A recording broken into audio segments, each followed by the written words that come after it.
بسم اللہ الرحمن الرحیم صلی اللہ تعالیٰ علیہ وسلم۔ دوستو، آج بہت خاص ویڈیو آپ کے سامنے پیش کرنے جا رہا ہوں، جس میں آپ کو دیکھنے کو ملے گا کہ اہل سنت والجماعت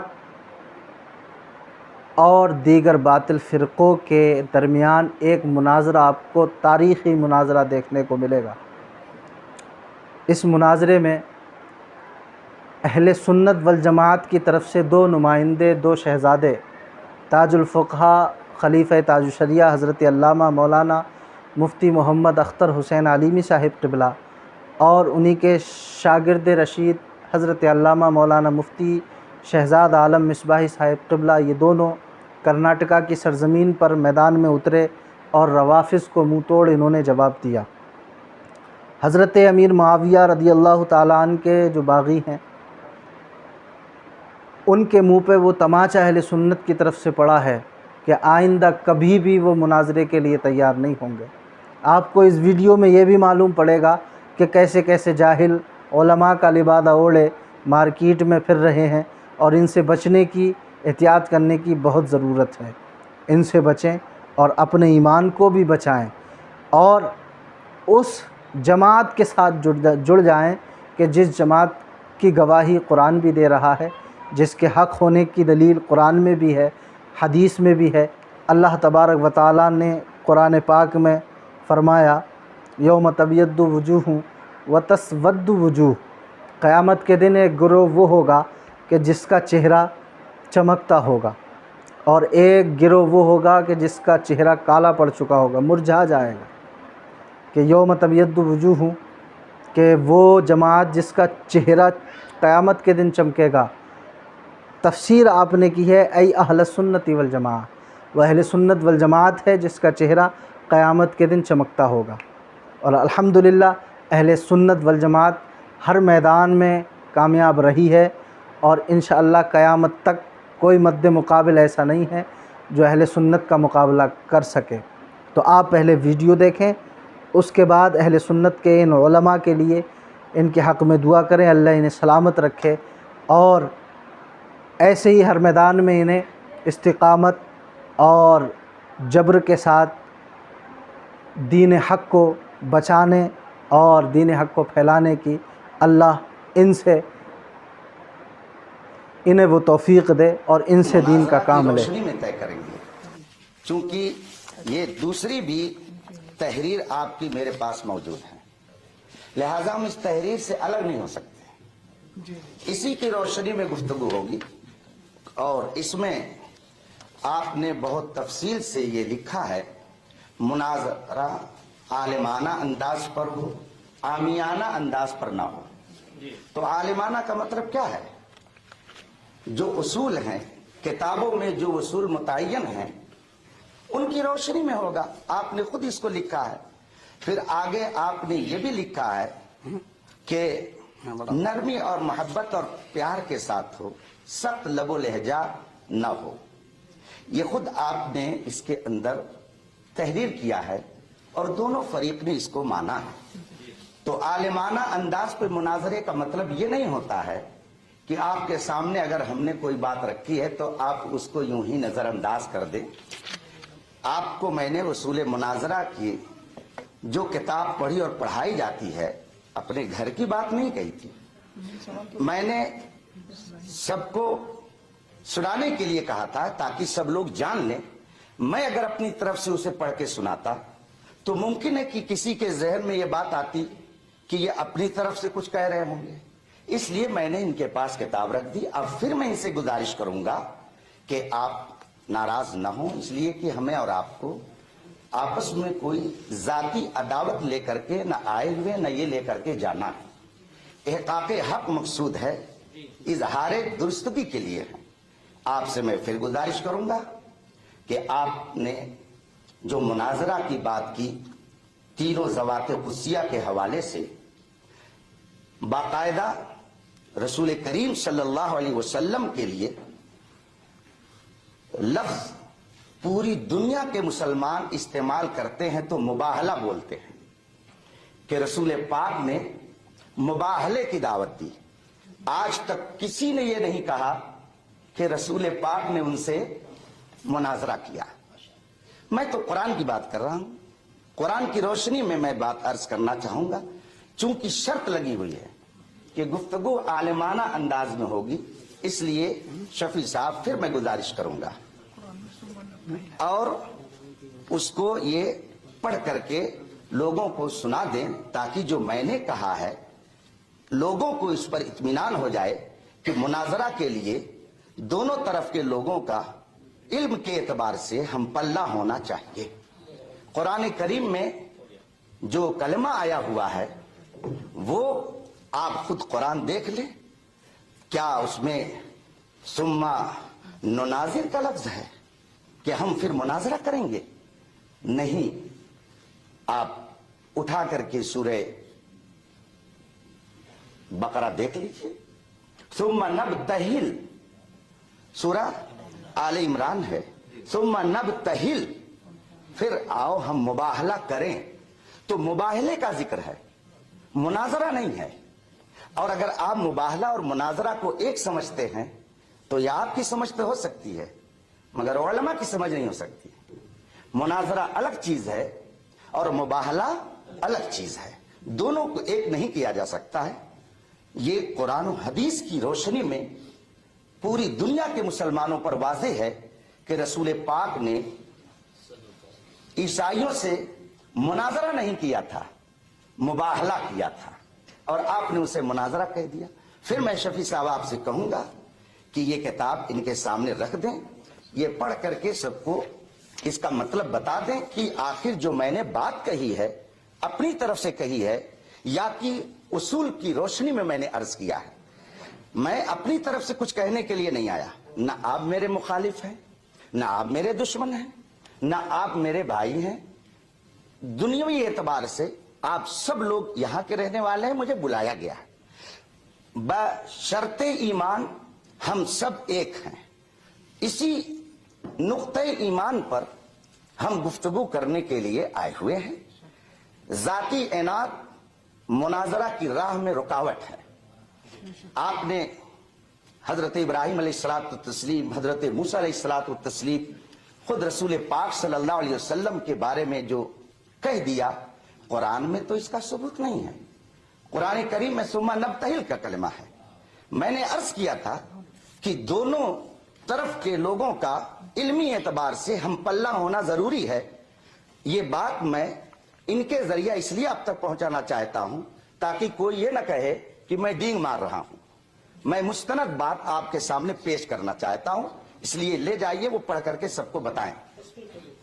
آپ بول سکتے ہیں جب ٹائم ہو جائے. بھیا کتاب تب آتی ہے جب دونوں کی رضامندی ہوتی ہے. حضرت آپ کو معلوم نہیں ہماری رضامندی نہیں ہے تو ایسے کیسے لے لیں گے؟ آپ کو اتنا عقل شعور ہونا چاہیے. جب تک دونوں کی رضامندی نہیں ہوگی آپ کتاب نہ دے سکتے ہیں نہ لے سکتے ہیں. ہاں آپ بالکل دے دیجیے. ٹائم پورا ہوا کہ نہیں ہوا؟ بسم اللہ الرحمن الرحیم.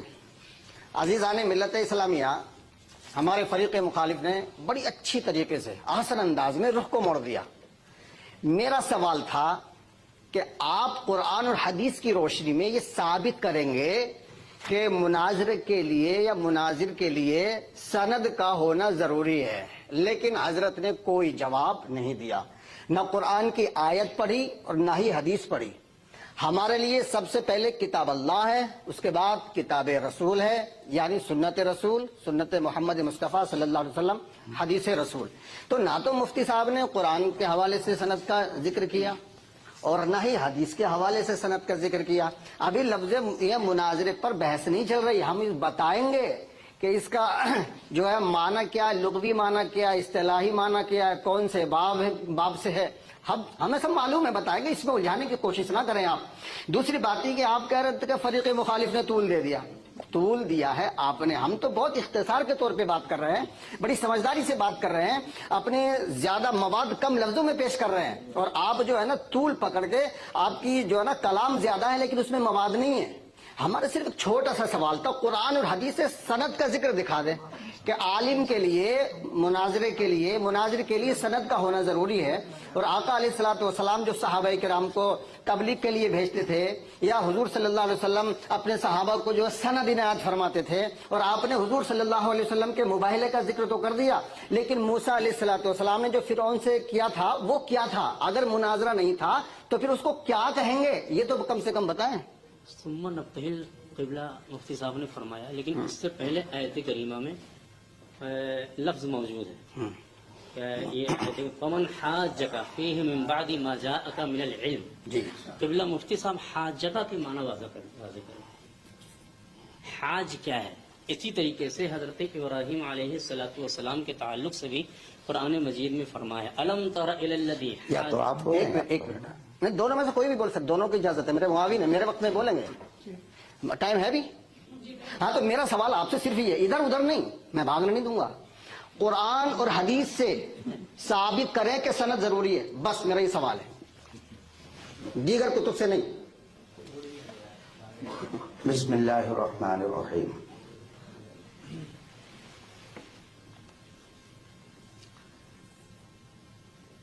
جب آپ نے اپنے آپ کو اہل سنت و جماعت سے کہہ دیا تو اہل سنت کے اصول اور اس کے ضوابط کو ماننا پڑے گا. اصول و ضوابط کو ماننا پڑے گا. اگر ایسا نہیں ہے تو بتائیے, صوفی اسلامک بورڈ کی طرف سے جو اتنی شرطیں لکھ کر کے دی گئی ہیں, کیا یہ قرآن میں ہیں؟ کیا یہ حدیث میں ہیں؟ اگر یہ شرطیں قرآن اور حدیث میں مذکور ہیں تو اس کا حوالہ دے کر کے ہمارے علم میں اضافہ کیا جائے. اس کے اندر کل شرطیں جو ذکر کی گئی ہیں 8 ہیں. 8 شرطیں لکھ کر کے اس صوفی اسلامک بورڈ کی طرف سے جامعہ بلال کو پہنچی ہیں. تو کیا یہ 8 شرطیں قرآن و حدیث سے ثابت ہیں؟ اور ہر ایک کی دلیل کیا قرآن و حدیث میں ہے؟ اور پھر یہ کہنا کہ ہم قرآن اور حدیث کو مانتے ہیں.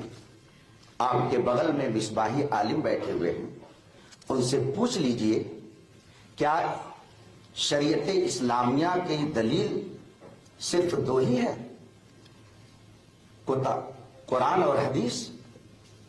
اس کے علاوہ کیا اور دلائل نہیں ہیں جن سے احکام شریعہ کا ثبوت ہوتا ہے؟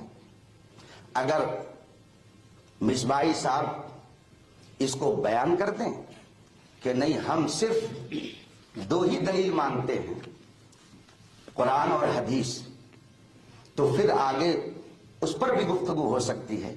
مگر میں یہ سمجھتا ہوں کہ وہ ہرگز ایسا نہیں کہیں گے, اس لیے کہ ان کے نام کے ساتھ مصباحی لگا ہوا ہے. انہوں نے اصول الشاسی پڑھی ہوگی, پہلے صفحے پر لکھا ہوا ہے ادلہ شرعیہ 4 ہیں, یعنی 4 ایسی چیزیں ہیں جن سے شریعت کے احکام کا ثبوت ہوتا ہے. آپ 2 کہہ رہے ہیں, جبکہ اہل سنت کے جملہ علماء اس بات پر متفق ہیں, جتنے سنی علماء ہیں سب کا اس بات پر اتفاق ہے کہ احکام شرعیہ کے دلائل 4 ہیں, قرآن, حدیث, اجماع امت اور قیاس, جس کو قیاس شرعی کہا جاتا ہے. تو آپ صرف 2 کی رٹ لگائے ہوئے ہیں. تو اگر آپ 2 کے منکر ہیں تو پھر آپ کا اہل سنت سے اپنے آپ کو بتانا بھی محل نظر ہوگا.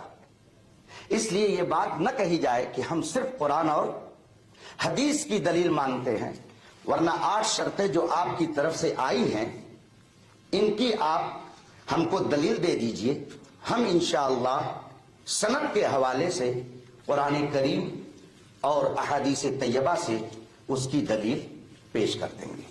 پہلے ان 8 شرطوں کی دلیل قرآن و حدیث سے, اور پھر یہ